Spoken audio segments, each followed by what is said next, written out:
students, the next concept is classification of colloidal solution based upon their affinity between dispersal phase and dispersion medium. Affinity nothing but attraction or interaction. They are classified into two types. Okay. The first one is lyophilic, lyophilic, lyophilic colloids, lyophilic colloids. Okay, and second one is lyophobic colloids, lyophobic colloids, lyophobic colloids, lyophilic colloids and lyophobic colloids. Lyophilic colloids nothing but water loving or solvent loving, water hating. Lyophobic means hating antakantadu. Okay, water hating. Okay, the first one is lyophilic colloids. What do you mean by lyophilic colloids? Lyophilic colloids, lyophilic colloids. Okay, in lyophilic colloids or in this type of colloid, there is a strong affinity between dispersed phase and dispersion medium. Okay, there is a affinity or strong affinity. Affinity nothing but interaction or attraction. Affinity between dispersed phase, dispersed phase and dispersion medium. Dispersed phase and dispersion medium. Okay, this type of colloidal solution is called lyophilic colloids. What are lyophilic colloids? In this type of colloids or there is a strong affinity between dispersed phase and dispersion medium is called lyophilic colloids. Lyophilic colloids. Example, ಯಾವುದನ್ನು ಕೊಡಬಹುದಾದ example? Starch solution, gum. Okay, gelatin in water, okay, another one,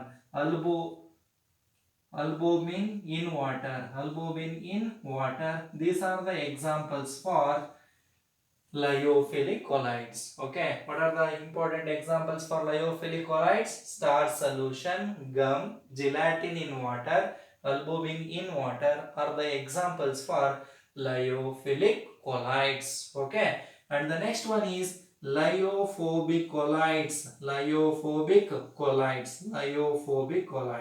Okay, what do you mean by lyophobic colloids? There is a weak affinity or least affinity between dispersed phase and dispersion medium, or there is no affinity,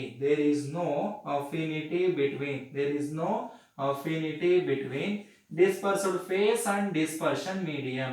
Dispersed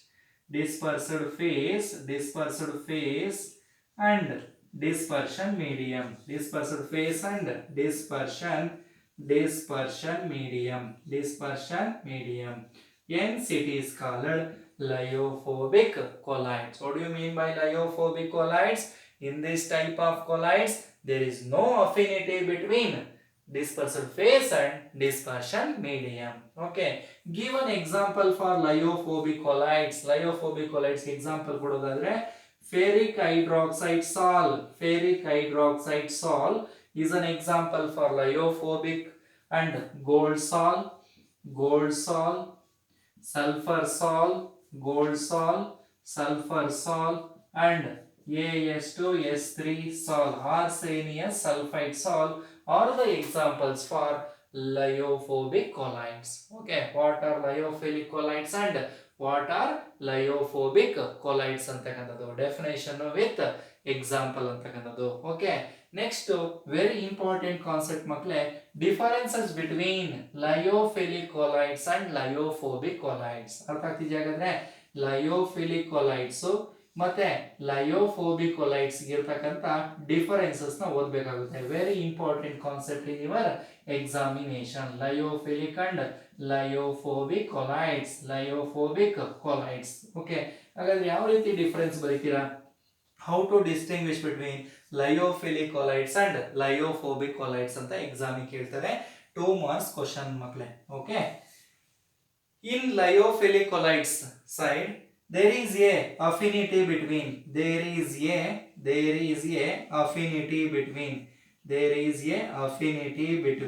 affinity between dispersed phase and dispersion medium and dispersion medium. Okay, and this lyophobic side there is no affinity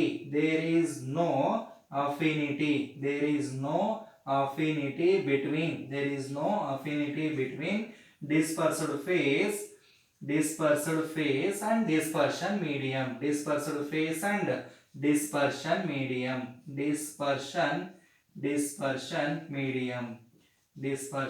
medium. Okay, there is a affinity between dispersed phase and dispersion medium. There is no affinity between dispersed phase and dispersion medium. The second one difference is can be prepared easily.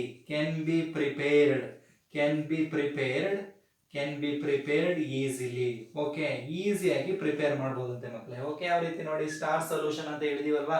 Okay, ಒಂದು beaker ಅಲ್ಲಿ water ತಗೊಳ್ಳಿ, starch ನ powder type ಅಲ್ಲಿ ಇರ್ತಕ್ಕಂಥ starch ನ immerse ಮಾಡಿ shake ಮಾಡಿ ನಿಮಗೆ ಸ್ಟಾರ್ ಸೊಲ್ಯೂಷನ್ ಅಂತಕ್ಕಂಥದ್ದು obtain ಆಗುತ್ತೆ.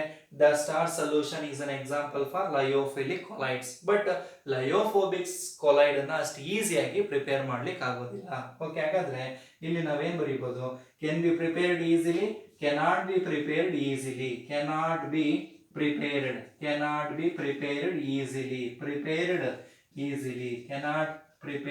easily ಅಂದ್ರೆ ಅಷ್ಟು ಈಸಿಯಾಗಿ ಪ್ರಿಪೇರ್ ಮಾಡ್ಲಿಕ್ಕೆ ಆಗೋದಿಲ್ಲ. ಓಕೆ, ಥರ್ಡ್ ಒನ್ ಹೇಳೋದಾದ್ರೆ reversible in nature. Lyophilic colloid ಅಂತಕ್ಕಂಥದ್ದು ರಿವರ್ಸಿಬಲ್ ಇನ್ ನೇಚರ್ ಅಂತಕ್ಕಂಥದ್ದು. ರಿವರ್ಸಿಬಲ್ ಅಂದ್ರೆ ಗೊತ್ತಲ್ವಾ ನಿಮಗೆ, ರಿಯಾಕ್ಟೆಂಟ್ಸ್ ಪ್ರಾಡಕ್ಟ್ಸ್ ಕನ್ವರ್ಟ್ ಆಗುತ್ತೆ, products can come back into original state ಅಂತ ಹೇಳ್ತೀರಲ್ವಾ, ರಿವರ್ಸಿಬಲ್. ಯಾವ ತರ ಹೇಳ್ಬೋದು ನೋಡಿ ಮಕ್ಕಳೇ, ಸ್ಟಾರ್ ಸೊಲ್ಯೂಷನ್ ತಗೊಂತೀರಾ, ಸ್ಟಾರ್ ಸೊಲ್ಯೂಷನ್ ಚೆನ್ನಾಗಿ ಬಾಯ್ಲ್ ಮಾಡಿದಾಗ ಡಿಸ್ಪರ್ಷನ್ ಮೀಡಿಯಂ ಎಲ್ಲ ಎವಾಪರೇಟ್ ಆಗ್ಬಿಡುತ್ತೆ. ಡಿಸ್ಪರ್ಷನ್ ಮೀಡಿಯಂ ಎವಾಪರೇಟ್ ಆದಾಗ ಡಿಸ್ಪರ್ಸ್ಡ್ ಫೇಸ್ ಪಾರ್ಟಿಕಲ್ ಅಲ್ಲೇ ಉಳ್ಕೊಳ್ಳುತ್ತೆ. Further extra amount of water hockey immerse ಮಾಡಿ ಶೇಕ್ ಮಾಡಿ ಫರ್ದರ್ ನಮಗೆ ಸ್ಟಾರ್ ಸೊಲ್ಯೂಷನ್ ಒಬ್ಟೈನ್ ಆಗ್ಬಿಡುತ್ತೆ. ಹಾಗಾದ್ರೆ ಇದು reversible in nature. But lyophobic colloid ಅಂತಕ್ಕಂಥದ್ದು ಇರ್ರಿವರ್ಸಿಬಲ್ ಇನ್ ನೇಚರ್. ಒಂದ್ಸತಿ ನಿಮಗೆ ಲಯೋಫೋಬಿಕ್ ಕೊಲೈಡ್ ನ ಪ್ರಿಪೇರ್ ಮಾಡಿದೀರಾ ಅಂದ್ರೆ ಫರ್ದರ್ ಅದನ್ನ ನಾವು ಒರಿಜಿನಲ್ ಸ್ಟೇಟಿಗೆ ತಗೊಂಡ್ಬರ್ಲಿಕ್ಕೆ ಆಗೋದಿಲ್ಲ.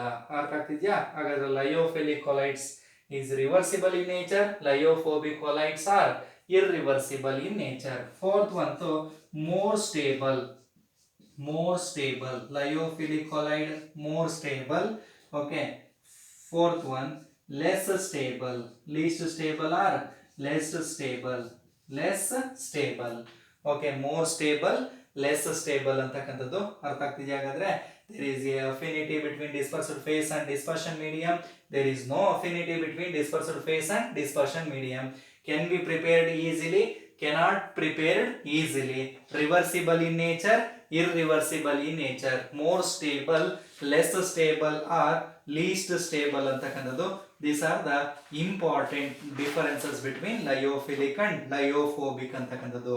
Okay, next one ಹೇಳ್ಬೋದು ಮಕ್ಕಳೇ, can be coagulated, cannot be coagulated ಅಂತ ಹೇಳ್ತೀವಿ. ಹಾಗಾದ್ರೆ ಇಲ್ಲಿ ನಿಮಗೆ coagulation ಅಂತ ಬರುತ್ತೆ. cannot be coagulated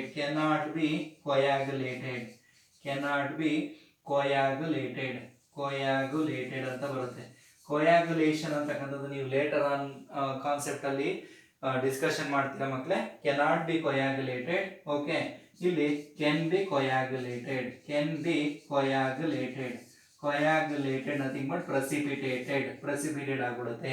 ಅರ್ಥ ಆಗ್ತಿದೆಯಾ? ಹಾಗಾದ್ರೆ these are the some important differences between lyophilic colloids and lyophobic colloids. Very important concept in your examination. Okay.